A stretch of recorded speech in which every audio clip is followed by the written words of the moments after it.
안녕하십니까 시청자 여러분, 박정우입니다. 목요일 오후 또 현안을 쭉 정리해보는 시간이죠. 김종대 교수님 나와 있습니다. 안녕하십니까? 안녕하십니까? 네, 요즘 교수님 바쁘시더라고요.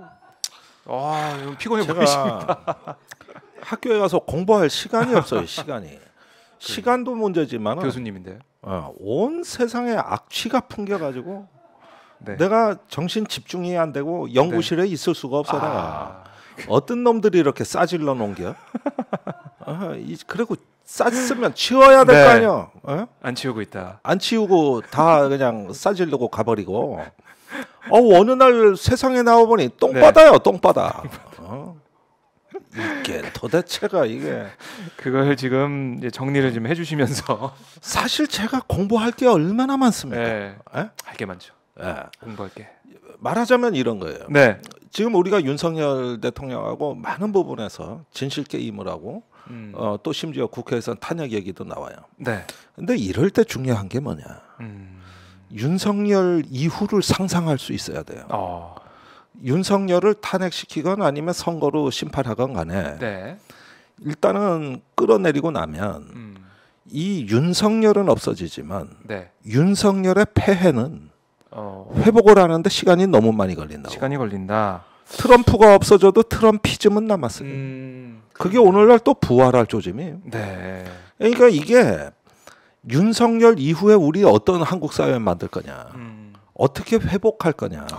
지금 이런 부분을 상상할 수 있어야 지금 싸우는 의미 부여가 되는 거예요. 사실은 한스 모젬이라는 독일 역사학자가 이런 말을 한 적이 있어요. 네. 독일 역사학자들의 가장 비겁한 측면은 과거 독일의 어두운 역사를 히틀러와 그 일당 탓으로 돌리고 그냥 거기다가 욕을 퍼지게 하는 거래. 네. 사실은 히틀러가 나쁜 놈인 건 맞지만 거기에 협조한 독일의 엘리트들, 언론인들, 심지어 성직자들, 네. 그리고 독일 국민들, 뭐 선출된 권력이니까요. 이런 부분에 대해 가지고 네. 대부분 들여다보지 않으려는 의도에서 히틀러 한 명한테만 욕을 하는 경향이 있다. 희생자처럼. 뭐 희생자, 뭐 십자가 그런 건 아니고. 네. 그러니까 나쁜 놈 한 놈을 악마화하는 걸로 도덕적인 자기 해방. 일종의 어떤 그 안도감을 갖고자 하는 게 이게 독일 역사학자들의 가장 비겁한 측면이라는 거예요. 그렇군요. 그러니까 윤석열이 사라졌다 해도 네. 우리 사회가 윤석열 이전부터 겪고 있었던 거대한 퇴행을 상기해 본다면 다시는 이와 같은 일이 생기지 않도록 어떻게 하면은 한국 사회를 새로 구성할 것인가? 네. 이런 점에 대한 상상력이 준비돼야 되는 거거든요. 그러니까 맨날 어떤 민주개혁 세력이 뭘 싸워서 탄핵을 시키고 끌어내리고 선거로 심판했는데 왜 세상은 발전 안 하느냐? 이거는 한두 명의 문제가 아니기 때문에 그런 거예요. 그러니까 이러면서 그 독일 역사학의 참 그 아까 말씀드린 한스 모젬이라는 학자는 참 양심적인 학자인데 왜 그런 고민을 하겠어? 다시는 그런 사회를 만들지 않아야 된다는 그런 어떤 그 처절한 자기 반성과 높은 수준의 결의에서 나오는 거거든. 우리 한동안 깨어 있는 시민들 얘기 많이 했고, 또 이제 그 무도한 권력도 탄핵도에 전 세계의 주목도 받았고. 근데 그 이후에 윤석열이 왔고 이런 부분에서 우리가 미처 정치에서 보지 못한 것은 맨날 민주당이 얼마냐, 국민의힘이 얼마냐, 여론조사 수치가 어디냐 이런 데 매몰이 되다 보니까 윤석열 이후에 새로운 어떤 시대를 상상하는 거는 자꾸 등한시하는 거예요. 이게 문제인 거예요. 중요한 이게. 부분에 말씀해 그리고 주셨어요. 제가 최근에 중국 서쪽을 많이 여행을 다녀봤단 말이야. 맞아요. 시안, 청도, 쿤밍. 그러면서 그러면서 제가 뼈저리게 느낀 게 있어요. 거기 신라가 삼국 통일을 하고 나서 통일 신라 때 동시간대에 신라에서 당나라 그 시안, 그때는 장안이라고 불렀지. 그 장안에 온 국비 유학생이 640명이 넘었더라고. 645명인가 그래. 그 시절에 장안의 주택이 8만 호였어. 엄청나게 컸지만은 지금으로 비하면 대도시의 일개 뭐 그 한 구청 정도 구단이 될까? 그렇죠. 예. 크지 그런데도 않나요? 그때 세계적 도시죠. 네. 거기에 신라인들의 흔적이 없는 데가 없어. 그러면은 제일 제가 놀라는 대목은 이거예요. 네. 왜 그렇게 많이 보냈을까? 자, 어디 영남 지방의 부족 국가에 불과했던 신라가 삼국 통일을 하고 보니 스케일이 달라진 겁니다. 이제는 내가 전혀 모르는 땅까지 통치해야 돼. 네. 그러면은 세상에 이제 그 원리, 철학, 문화, 통치 이념 이런 게 필요했을 거야. 그렇죠. 이젠 스케일이 커진 거 아니야. 그러니까 그때 당나라가 유불선을 다 융성했잖아. 그러니까 유, 불, 선, 유학생이 다 있었던 거예요. 닭을 배우고 있었군요. 그걸 다 배워오는 거죠. 네. 그래가지고 저 예컨대 삼장법사 같은 분은 중국의 정신문명, 정신혁명을 이뤘던 사람인데 네. 그 수제자가 의상대사라고 신라에서 온. 또 최치원 보십시오. 가서 당나라 가가지고 당대 문장가로 네. 경문을 쓰고 벼슬까지 했는데 신라로 돌아왔지 않습니까? 이렇게 당나라 유학파들이 신라에 와 보니 이제는 여기는 이제 한반도를 통치하는 그때 기준으로는 대제국이고 우리도 스케일업 거기에서 하나의 어떤 통치의 이념과 품격이 나와야 되는데 네.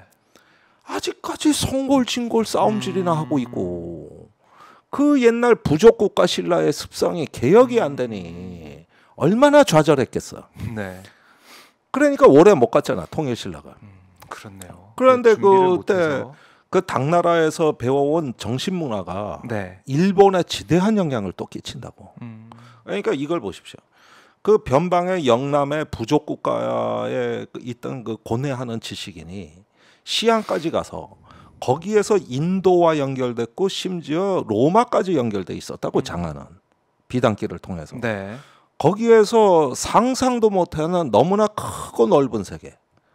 거기에 세계에서 압도되면서 이게 새로운 스케일. 우리가 이제 하나의 어떤 그 통일 국가로 가야 되는 이런 정신을 거기서 만들었을 거라고 보는데 네. 이게 돌아와서 좌절감을 겪기 시작하는 거예요.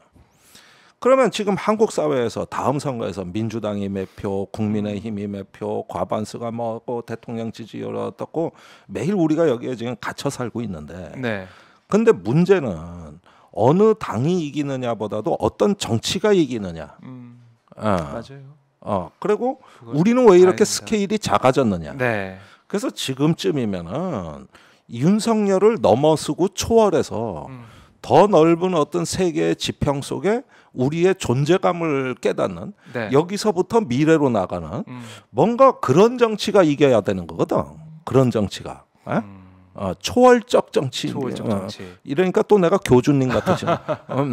이게 네. 갑자기 근데 비현실주의자 같아 내가. 그러니까요. 초현실주의자. 어느 방향으로 가야 될지 뭘 보면서 우리가 한 걸음 한 걸음 아니 나가야 그걸 꿈을 될지. 꿀 때 우리가 동력이 생기는 거지. 네. 사실 지금 제일 쉬운 정치가 정부 여당 물어뜯는 겁니다. 그러면 유튜브 조회수 올라가고 그걸로 만족해요. 네. 그런데 보십시오. 그게 제일 쉬운 정치예요. 우린 그 이유를 상상해야 돼. 네. 그 사형수 김대중이 1983년에 청주교도소에서 가족에게 쓴 편지에 보면은 그때 엘빈 토플러의 제3의 물결을 감옥에서 읽고 이 책을 꼭 읽으라고 아들한테 편지를 쓰잖아요. 그래가 그런 게 편지에 3번 나와요. 그런 게 DJ가 그 후에 이제 미국에 망명이 됐잖아요. 네. 거기서 제일 많이 찾아다니는 게 컴퓨터 정보화 기업입니다. 와. 그래가지고 우리나라에서 정보화 시대라는 말을 처음으로 쓴 게 DJ야. 네. 그래서 집권기간에 IT 고속도로를 놓고 우리나라가 세계적인 IT 국가로 된 거는 그 사형수 때부터 준비한 거예요. 그러면은 여기서 의문이 사형 선고 받고 책이 눈에 들어오든가 이렇게 생각할 수 그렇죠. 있는. 나는 예. 처음에 궁금한 게 그거였어. 그렇네요. 언제 죽을지 모르는 그렇죠. 사형수인데. 사형수인데. 예. 근데 DJ의 생각은 이거였던 거예요. 내가 평생을 싸워서 이젠 죽을 위기까지도 왔다. 평생 그분이 4번 죽을 고비를 넘겼거든. 네. 그랬는데 이 싸움의 의미는 뭐냐? 그거는 뭐냐면 저 독재자들하고 정권을 내가 바꾸자 하는 것만 갖고는 이 목숨까지 간 실존적 투쟁의 의미 부여는 너무 약한 거야. 그게 아니라 저 독재자들이 머물러 있는 세계로부터 나는 다른 세계로. 네. 그 이후에 새로운 시대로 가기 위해서 나는 존재하는 거다. 그러니까 이 희생과 고통도 비로소 의미를 부여받는 거고 이 고난이 나에게 주는 그 어떤 비전과 희망 네. 이거를 찾아내기 위한 처절한 몸부림이거든. 그런데 우리나라에서 정치를 잘하는 사람들은 대부분 그런 품격이 있다는 거예요. 그 이유를 상상하는. 네. 그래가지고 이제 훗날 집권해서 5년 동안 정보고속도로 IMF 탈출로부터 한국 사회를 가장 많이 변화시킨 거는 그렇네요. 박정희 이후로는 김대중이라고. 그래가지고 지금 정치가 우리가 봐야 될 건 뭐냐면 윤석열이라는 이 무도한 정권의 폐해를 지겹도록 경험하고 있는데 이 고난이 주는 의미는 우리는 그 이후 세계를 상상하라는 것이죠. 나에게 가장 큰 약은 병입니다. 병이 있기 때문에 그걸 통해서 배우고 약을 만들어 나가는 거거든요. 그렇네요. 예. 근데 오늘날 그런 점에서 윤석열은 참으로 저기 본인이 스스로 망가지고 깽판을 치고 네. 그러면서 이제 어떤 그 정치의 야만성을 드러냄으로써 우리에게 새로운 깨달음을 줬다. 그것은 윤석열 이후에 한국 사회는 어떻게 돼야 되는가. 네. 여기까지 상상을 할 때 내가 이렇게 싸우는 게 의미가 있구나. 내 고통도 저기 헛되는 게 아니구나. 이렇게 되는 겁니다. 그래서 많은 지금 이 정권의 피해자들이 네. 우리가 무엇에 복수하자고 하는 어떤 그 얄팍한 생각이 아니라 윤석열을 극복하고 넘어서서 다음 시대로 남아갈 수 있는 그 정치의 로직, 그 새로운 상상, 네. 거기서 나오는 기획을 국민들에게 말할 수 있을 때 그 정치 세력이 다음 선거에서 이긴다 이겁니다. 제 얘기는. 오늘 말씀을 쭉 들어보니까 정말 중요한 부분, 우리가 이 현안에 집중하고 몰두하다 보니까 잘 생각하지 못했다는 부분을 김종대 교수님이 어디서나 들을 수 없는 그 말씀을 해주셨어요. 아니 현안이 중요하지 않다는 네. 게 아니에요. 현안도 봐야겠지만 이 현안을 갖고 싸우는 의미가 뭔지를 깨닫자 이거예요. 네. 미니님이 역시 똑똑한 김종대 사랑해요 말씀 주셨고, 제우스님이 탁월한 분석입니다. 박인진님도 교수님을 응원합니다. 이렇게 우리 교수님의 미니 강의를 들으시면서 많이 응원을 해주고 계신데, 자, 그러니까 이 촛불혁명 이후에 우리가 여러 가지 이 개혁의 또 생각, 우리 사회가 어떻게 바꿔야 되는지 그때 정말 꿈을 많이 꿨던 것 같아요. 그때는 맞아요. 무언가 우리가 싸워서 이기고 또 정치의 효능감을 만끽했다는데 문제는 그 다음이 없었어요. 그래서 여러분들이 나는 이제 시민단체나 강의 나가면 이런 걸로 주로 시민들과 대화를 하고 싶은 건데 네. 우리는 무수히 싸웠는데 과연 승리했습니까? 그다음에 이제 미래로 나가기 위해 뭘 해야 됩니까? 네. 근데 예를 들면은 한 가지 사례를 말씀드리면은 그 제레미 리프킨이란 유명한 학자가 있어. 이 사람이 종말자 들어가는 책을 많이 써. 뭐 육식의 종말, 노동의 종말, 맞아요. 네. 소유의 종말. 들어봤습니다. 이 사람은 맨날 종말 하다가 막 지가 종말 같아. 그런데 요번에 종말자 안 들어가는 책을 쓰네. 그래요. 그래가지고 오랜만에 이 사람 책에 종말이 빠졌어. 맨날 종말을 하다 이제 드디어 늙음하게 돼서야 다음 세계를 얘기하는 사상이 종합된 거예요. 이름하여 회복력의 시대요. 회복력의 시대. 그 번역된 지 얼마 안 돼 그 책. 그래요. 그래 읽어보니까 네. 한평생 맨날 종말 따지고 물리학과 철학과 사회학과 공학을 넘나들더만 이제서야 정치로 오셨네 이분이. 그래서 회복의 정치를 제안하는데 거기에 그 많은 실험이 나와요. 네. 사회 실험이. 그런데 그런 걸 통해 가지고 이전 효율의 시대에서 회복의 시대로 패러다임이 바뀌었다. 모든 성장은 좋은 것이라는 환상으로부터 깨어날 때다. 네. 그러면서 기후 위기와 불평등과 이런 것들을 이제 만연한 사회에서 이제 더 이상 치유와 회복의 길을 잃으면 인류는 희망이 없다. 근데 그걸 정치가 해야 된다는 주장이에요. 정치가 해야 된다. 중요한 건 정치가 정치다. 해야 된다는 주장이에요. 그러니까 우리가 그 저기 이명박 박근혜 사실은 난 노무현 대통령 시대까지가 한 시대가 끝났다고 봐요. 거기에서 이제 그 상김 때 있었던 지역 감정 또 여러 가지 어떤 그 저기 어떤 그 저 지역 차별 네. 이런 문제들의 해원은 어느 정도 이루어졌다고 봐. 그러나 이명박 박근혜 문재인을 거쳐 지금 윤석열에 이르는 제2막의 정치는 네. 이거는 87년 정신으로 극복할 수 있는 정치가 아니에요. 그 87년은 저 군사 독재 정권을 타도하기 위한 정치고 그것이 정착되기 위한 것이지. 네. 이런 87년의 그 사고 프레임을 우리 꼰대들이 아직 거기 머물러 있거든요. 예. 그런데 87년 체제를 넘어서 살아야 될 사람들은 우리 아이들 세대란 말이야. 그러면 이 아이들한테 지금 새로운 공화국을 만들어 가지고 물려줘야 될 책임은 기성세대에 있거든요. 그렇죠. 근데 아직도 87년 프레임으로 얘기를 하시니 그 87년 프레임은 1인의 장기 집권을 막기 위한 프레임이요. 예. 근데 지금 아무리 어떤 저기 폭군이 등장해도 5년 이상 집권 못해. 그러니까 여기서 죽자 사자 싸우는 걸 왜 87년 프레임에서 노느냐고. 그 이상이라는 거예요. 그 이상인 거라고. 그러니까 결국은 뭐냐. 성장의 시대에서 지난 30년을 우린 살았다. 한 번도 퇴보해 본 적은 없다. 근데 이제는 퇴보하고 있다. 네. 30년 돈의 맛에 살았던 지난 30년은 끝났다. 이제는 성장 효율이 아니라 회복과 치유의 공간으로 이동할 때다. 그래가지고 기후 위기와 불평등 이런 어떤 그 문제들을 해결할 수 있는 정당이 나타나야 된다. 네. 그게 87년 정신이 아니라는 거예요.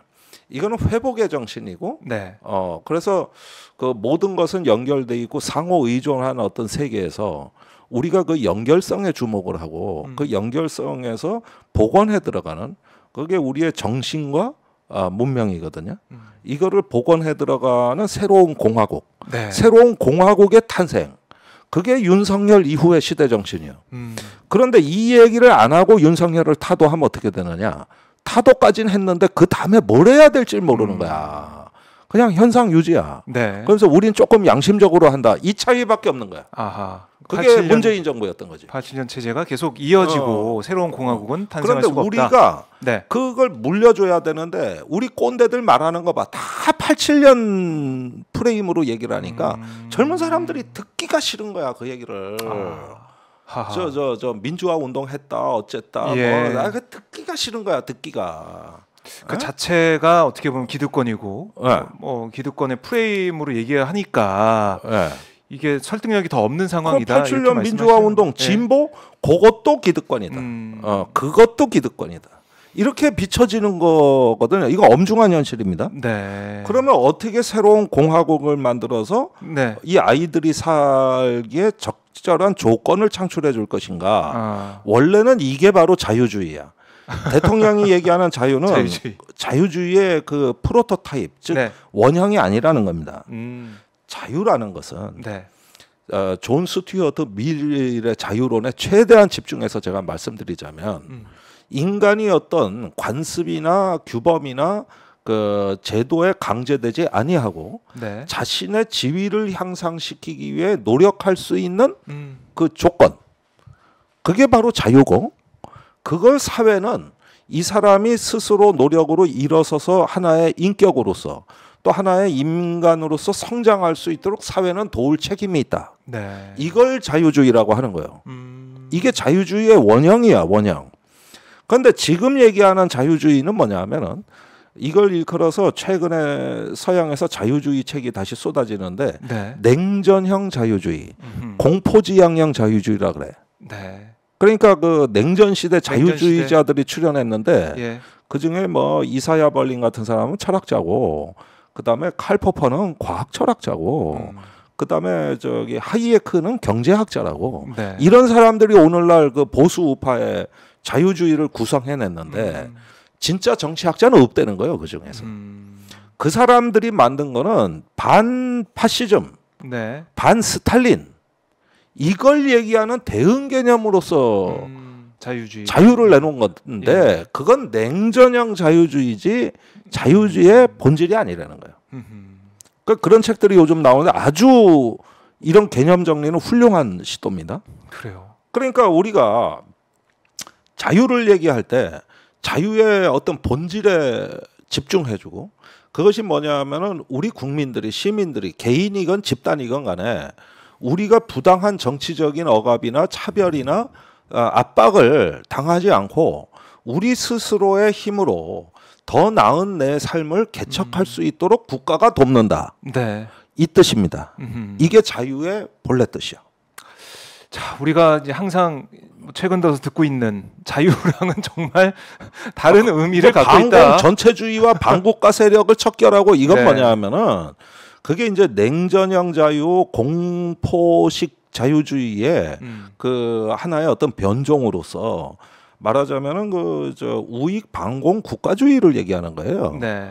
그거를 자유라고 지금 포장하고 있는 건데 이건 자유 개념의 남용이다 또는 왜곡이다.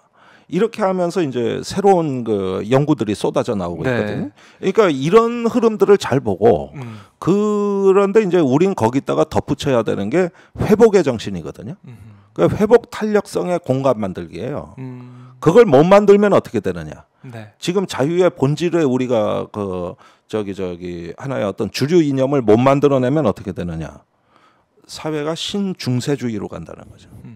그러니까 민주화 이전에 시대에 보였을 법한 특징들이 지금 부활하는 거예요. 네. 권위주의, 가부장주의, 이런 것들이 이제 부활하게 되는 건데. 예. 그래서 그게 바로 용산 전체주의라 이거요. 용산 전체주의. 공산 전체주의는 없어. 용산 전체주의가 있을 뿐이야 이 나라에는. 네. 새로운 단어, 용어가 개념이 등장하고 있네요. 용산 주술주의라고도 해. 거기에 뭐 백제권, 청공 등장인물이 많어. 네. 용산 주술주의. 그래서 예. 저 대통령께서 그 사회통합위원회 나와서 왜 새는 두 날개로 난다 그랬는데 좌측 날개는 썩었다 그러면서 뭐 뒤로 둥시렁 했잖아. 네. 그게 뭐냐면은 이 정권은 그러면 좌우의 날개가 그게 다 안 되면은 어떻게 가느냐? 한쪽 날개는 주술로 가고 한쪽 날개는 반공으로 가는 거예요. 그래서 두 날개로 날겠다는 거예요. 그 얘기인즉슨 그거요. 예. 예. 참